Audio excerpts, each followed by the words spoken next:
दोस्तों, दिल्ली का model town एक बेहद ही प्रतिष्ठित इलाका है। लेकिन 13 नवंबर 2020 को यहाँ एक ऐसा रहस्य जन्म लेता है जो पूरे देश को झकझोर कर रख देता है। दोस्तों, सब कुछ जानेंगे इस कहानी में, मगर उससे पहले आप लोगों से एक छोटा सा निवेदन कि अगर अभी तक आप लोगों ने मेरे इस चैनल को सब्सक्राइब नहीं किया है तो मेरे इस चैनल को सब्सक्राइब कर बेल आइकन को जरूर दबाएं। और अगर आप लोगों को यह सच्ची घटना, यह सच्ची कहानी अच्छी लगे तो इसे एक लाइक शेयर कर कमेंट बॉक्स में अपनी राय हमें जरूर दें, जिससे कि मेरा हौसला बढ़ता रहे। दोस्तों, यह कहानी 13 नवंबर 2020 की है। 13 नवंबर 2020 को दिल्ली के मॉडल टाउन इलाके में एक व्यक्ति जिसका नाम नीरज गुप्ता होता है, जो एक सफल फाइनेंस कंपनी का मालिक होता है। 13 नवंबर 2020 को वो अचानक अपने घर से गायब हो जाता है। उसका फोन स्विच ऑफ होता है। अब ना तो कोई क्लू होता है और ना ही कोई सुराग होता है। दीपावली का त्योहार आने को होता है। उसकी पत्नी आंचल गुप्ता परेशान होती है। उसके मन में किसी अनहोनी की आशंका होती है। तभी वो नीरज गुप्ता के दोस्त और कंपनी के कर्मचारियों से पूछताछ करती है, पर नीरज गुप्ता का कोई भी सुराग नहीं लगता है।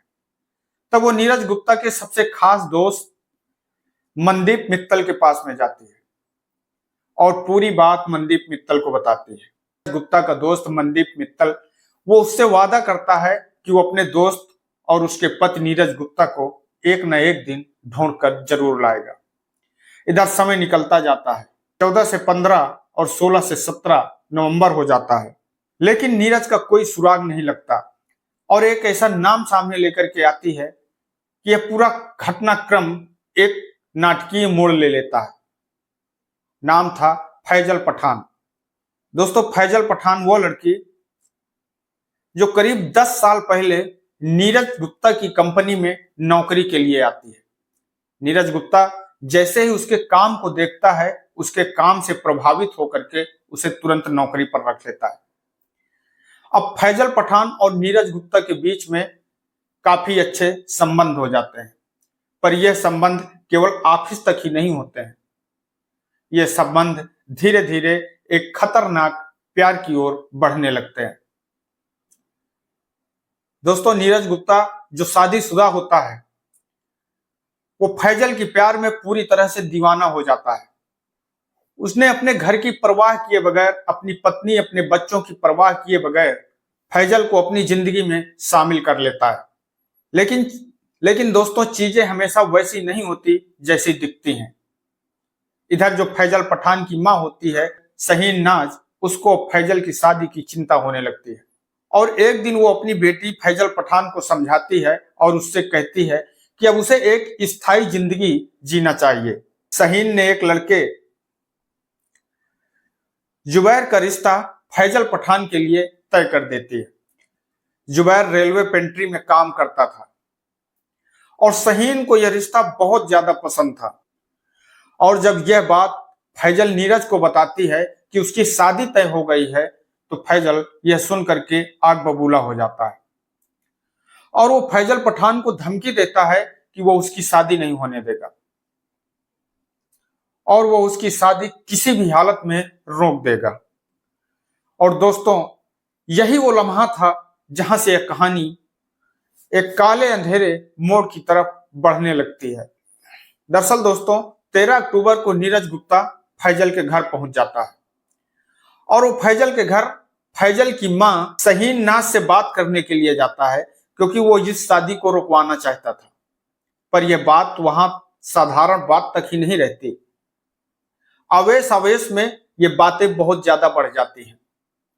तभी जो फैजल पठान की मां शहीन नाज होती है, गुस्से में आकर के पास में जो एक ईंट पड़ा होता है, उस ईंट को उठाती है और जोरदार तरीके से नीरज गुप्ता के सर पर वार कर देती है। नीरज गुप्ता मौके पर गिर जाता है। अभी वो मरता नहीं है, उसकी सांसें चल रही होती हैं।